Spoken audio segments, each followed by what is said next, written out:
네, YTN 뉴스 FM 황보선의 출발새 아침 2부 시작했습니다. 여의도 중계소 더불어민주당의 서른 의원, 국민의힘 홍문표 의원과 함께하고 있습니다. 자, 이번엔 다음 달 3일 개천절 집회로 예고된 거. 근데 이제 보수단체가 드라이브 스루 방식 차량 시위를 벌이겠다 이런 입장 고수하고 있습니다. 드라이브 스루 방식이면 코로나19 감염 위험 없을까요? 어떻게 보십니까? 네, 예. 웃을 수도 없고 이거 참 화낼 수도 없고요. 예. 물론 집회 시위 자유 있습니다. 그러나 지금 코로나로 인해 가지고 전 국민이 전 세계가 지금 고통을 당하고 있어가지고 사회적 거리두기를 하자고 이렇게 그러고 있고 있는데 지난번 이거 8.15 광복절 집회에서요 622명의 확진자가 나왔습니다. 예. 그래가지고 이게 코로나19 재확산 고리가 되어버렸습니다. 팍 퍼져버렸습니다. 예. 지금까지 그 영향이 아직도 남아 있습니다. 이런 상황인데 개천절에 또 10월 3일 날 똑같은 짓을 하겠다. 이거 용납이 될 수 있겠습니까? 뭐 드라이브 스루 뭐를 하든지 간에 이런 상황에서는 국민들이 무슨 국민을 보고 뭐 집회도 하고 뭐도 하는 것 아니겠습니까? 그러면은 아무리 뭐 양보한다 하더라도 이거는 하겠다는 소리는 못 하죠. 8.15 집도 620명 확진자가 나왔는데 또 그걸 하겠다는 겁니까? 물론 이제 드라이브 스루 하면 괜찮다 그러는데 네네. 아무리 자기 의사 표시를 하고 집회를 하고 싶어도 코로나가 이렇게 전 국민을 괴롭히고 있는 이 시점에서는 안 하는 게 상식에 맞죠. 그리고 국민 정서를 이해하는 자세이죠. 네. 지금 하겠다라는 거는 국민이 뭘 하든 나는 내 마음대로 한다. 이 자세예요. 이러니까 무슨 놈 그리고 거기다가 그 당시에 이 8.15 집회 당시에는 이 김종인 위원장을 비롯해서 지금 국민의힘이죠. 그 당시에 미래통합당이죠. 가라고 그랬습니다. 종용하다시피 했습니다. 8.15 집회에. 그걸 우리가 똑똑히 알고 있습니다. 그런데 이번 9월 3일 이 개천절 집회에서도 똑같은 자세를 취할 건지 그걸 진짜 물어보고 싶어요. 그런데 지금 민경욱이나 김진태 이 사람들은 드라이브 스루 하겠다는데 나는 이건 안 하는 게 상식이 맞다고 봐요. 그리고 김종인 위원장이 과감하게 절대 안 된다. 드라이브 스루가 됐든 뭐가 됐든 국민을 보고 생각해라. 집회하지 마라. 참가하지 마라. 참가하면 저는 다 당에서 조치를 취하겠다. 이게 제대로 된 국민으로부터 정신 차렸구나. 이렇게 얘기한다고 봐요. 예. 그걸 과감하게 해야지. 또 이 주물주물 하다가는요. 국민의 또 감염자가 나올 수도 있습니다. 네, 상식에서 일을 하고 상식에서 판단해야 되는데 상식이 지금 사라지고 있는 상황입니다. 네, 드라이브 스루 절대 안 된다 상식적으로. 예. 설채고 의원 너무 8.15를 올려먹는데 이제 그만하시고 이거 국민이 다 알고 있어요. 그러면 요즘에 왜 세 자릿수가 왜 늘어납니까? 그래서 저는 이 방역이라는 것은 사람이 모이면은 위험한 건 사실입니다. 예. 그래서 8.15 같은 거를 뭐 우리 한국의 힘에 덮어씌워가지고 이걸 계속 장사하는 거는 이제 그만했으면 좋겠다는 거고 이 3일 날은 우리 당이 지난번 같이 오해를 받을 수 있을 것 같아서 분명히 김종인 비대위원장이 선을 긋습니다. 발표했고 어제도 또 토론회에서 이 문제를 기자가 물어서 답변을 분명히 했고 단지 지금 우리가 이 드라이브 스루 문제는 이것은 안전하다고 해도 그래도 좀 자제하는 게 좋겠다. 이렇게 권고를 하고 있는데 일부 우리 뭐 같은 당을 했었던 사람들이나 또 아는 분들이 이런 얘기를 나오는데 이 문제는 아마 오늘 또 다시 우리 당에서 입장 표명을 할 겁니다. 이것도 뭐 자유고 또 뭐 우리 집회 자유가 있기 때문에 어쩔 수 없이 법적으로는 어떨지 모르겠지만은 가능하면은 자제하는 게 좋겠다. 이렇게 소위 차량 시위도 우리가 좀 자제를 요청하는 그런 메시지가 오늘 갈 것입니다. 이렇게 해서 우리 누구나 지금 이 비상한 상황에 국민의 생명과 직결되고 있는 이 문제는 뭐 여야가 어디가 있겠습니까? 그렇게 하겠다는 또 그런 말씀을 분명히 드립니다. 네, 자제한다면 다행입니다. 확실하게 밝혀주십시오. 예, 근데 이제 뜻밖에도 또 이재명 여권 연기지사가 감염 염려 없다면 뭐 허용. 나는 뭐 정확하게 이 얘기를 들었지는 못했습니다만 말이 안 되는 소리예요.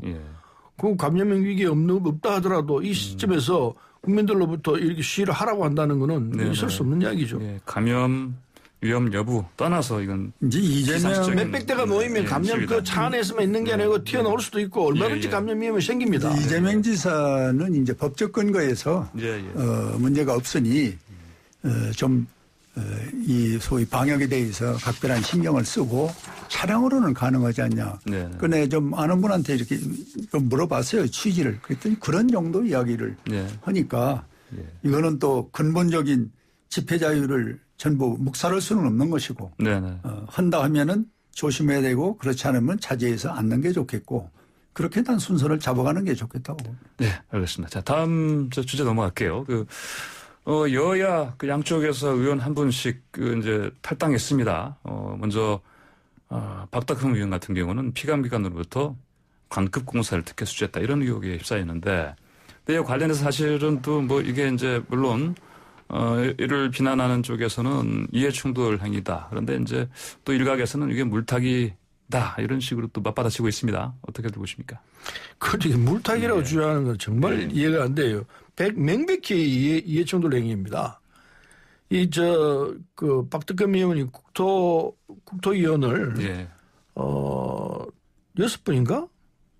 6번인가? 5년간 했어요. 예. 이거는 있을 수가 없는 이야기거든요. 보통 한 번 하면 그냥 자리 비켜주고 딴 사람이 하고 이렇게 하는데 그건 이 국민의힘이 어떤 식으로 운영되고 있는지 엿볼 수 있는 부분이라고 생각합니다. 더군다나 박덕흠 의원은 건설회사 오너 아닙니까? 예. 그럼 당연히 배제를 시켜야죠. 그리고 배제시키도록 법이 그렇게 국회법이 그렇게 돼 있습니다. 근데 그거 안 지키고 그냥 계속해서 봐준 거죠. 봐줬다는 거는 국민의힘 자체가 함께 동의했다, 지도부가 함께 동의했다는 얘기이기 때문에 일종의 공공관계가 형성이 됩니다. 이건 정말 뭐 어떻게 할 길이 없는 사실인데 탈당으로 끝날 문제는 아니라고 생각해요. 이미 박덕흠 의원은 고발돼 있습니다.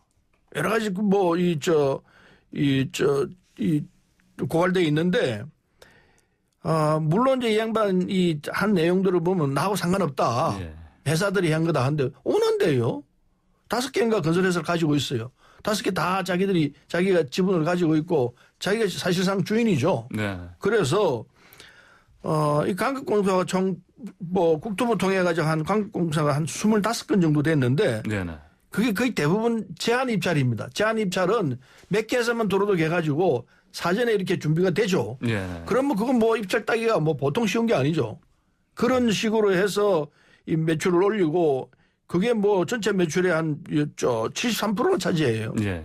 땅 짓고 햄치기식으로 한 거죠. 자기 국토위에 있다고 그래가지고.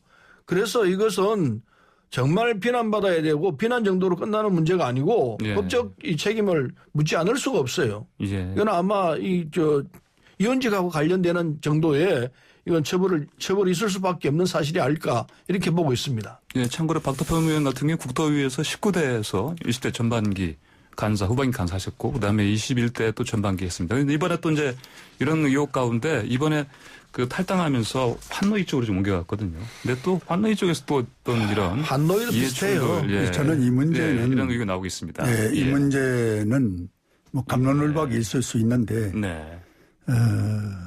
빠른 수사를 통해서 이 문제가 매듭이 되면은 지금의 혼란스러운 걸 좀 더 빨리 해겠지 않냐는 생각을 갖고 있고요. 예.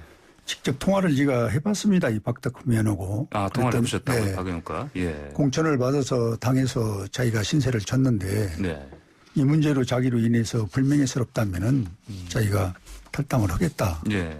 그러나 이제 지금 서리원도 얘기를 해줬습니다마는 이게 전부 공개 입찰로 이루어졌기 때문에 예. 이걸 누가 장난칠 수가 없다는 거예요. 시스템 자체가. 네.